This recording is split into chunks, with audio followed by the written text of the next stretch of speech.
સુરતના ડુમસ અને વાટાની કરોડો રૂપિયાની કિંમતી જમીનમાં બોગસ પ્રોપર્ટી કાર્ડમાં રોજે રોજ નવા રહસ્યો ખુલી રહ્યા છે. બોગસ પ્રોપર્ટી કાર્ડ બનાવવાના કૌભાંડમાં એક જ લેટર કલેક્ટર, જિલ્લા પંચાયત અને સુડામાં રજૂ કરાયા હોવાના ફરિયાદીએ જણાવ્યું છે. સાથે જ કહ્યું કે આ સમગ્ર કેસ હવે નોંધાયો છે, ત્યારે તંત્ર દ્વારા યોગ્ય તપાસ કરીને આગળના સમયમાં અમને તથા ખેડૂતોને ન્યાય મળશે તેવી આશા ફરિયાદી આઝાદે વ્યક્ત કરી છે. સુરત ડુમસ વાટાની જમીનમાં બોગસ પ્રોપર્ટી કાર્ડ કૌભાંડ કેવી રીતે થયું તે અંગેની મળેલી માહિતી મુજબ રાજ્ય સરકાર દ્વારા વર્ષ 2019માં એક પ્રોપર્ટી કાર્ડ આપવા માટે ઝુંબેશ શરૂ કરાઈ હતી.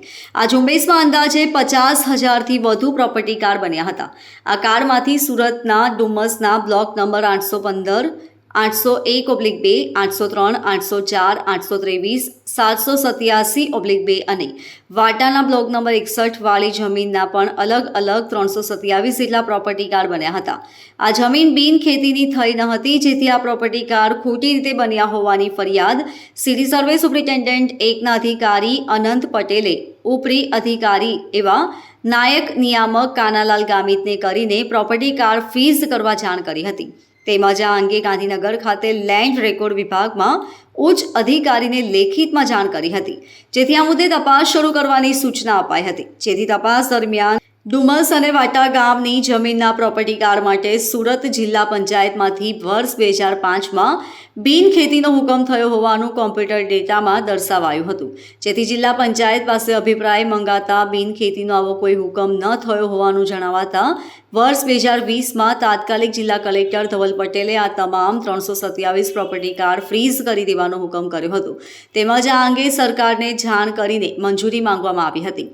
તે દરમિયાન કલેક્ટર ધવલ પટેલની જૂન 2021માં બદલી થતાં આયુષ ઓક નવા કલેક્ટર તરીકે આવ્યા હતા. જો કે તેમના કાર્યકાળ દરમિયાન સરકાર તરફથી કોઈ ઓર્ડર આવ્યો ન હતો. દરમિયાન તેમની સામે જાન્યુઆરી 2024માં સસ્પેન્શનની કાર્યવાહી થતાં સુરતના નવા કલેક્ટર તરીકે ડોક્ટર સૌરભ પારગી નિયુક્ત થયા હતા. તાજેતરમાં સપ્ટેમ્બર 2024માં ગાંધીનગરથી હુકમ થતાં સુરત જિલ્લા કલેક્ટર ડોક્ટર સૌરભ પારગીએ આ તમામ પ્રોપર્ટી કાર્ડ રદ કરી દેવાનો હુકમ કર્યો હતો.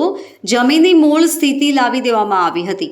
જો કે બોગસ પ્રોપર્ટી કાર્ડ બનાવવાના કોણે જિલ્લા પંચાયતનો બોગસ બિનખેતીનો લેટર રજૂ કર્યો તે હજુ રહસ્ય CID ક્રાઇમની તપાસમાં જ ખુલે તેવી શક્યતા છે.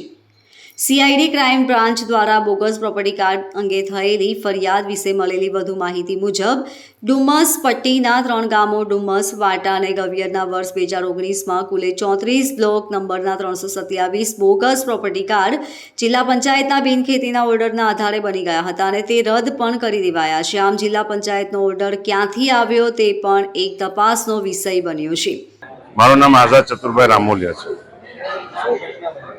આ ઘટનાની અંદર એવું થયું છે કે અમારી ગવિયર, વાટા અને ડુમસમાં ખેતીની જમીન ચાલી આવી છે, જેની અંદર સમૃદ્ધિ કોર્પોરેશન કરીને જે કંપની છે એ લોકોએ બોગસ પ્રોપર્ટી કાર્ડ બનાવ્યા છે બિન ખેતીના.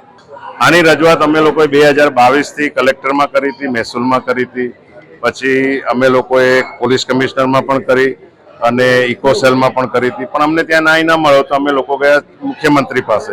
મુખ્યમંત્રી પાસેથી અમે લોકો ગયા CID ક્રાઇમમાં, જે CID ક્રાઇમે 6 થી 8 મહિના આખી તપાસ ચલાવી અને એમાં જે ગુનેગારો એમાં આવ્યા એ લોકો પર એ લોકોએ FRI કરી. આજની તારીખમાં સમૃદ્ધિ કોર્પોરેશન પર FRI થઈ છે. સમૃદ્ધિ કોર્પોરેશન ઓફિસના જે પણ બધા જે સ્ટાફ છે એની પર થઈ છે, પ્લસ એમાં જે સરકારી ઓફિસરો છે એની પર પણ થઈ. હા, હું સંતોષ છું કે આની તપાસ પણ સારી થઈ છે અને આનું રિયલી ખબર પડશે કે ખોટું શું થયું છે જમીન.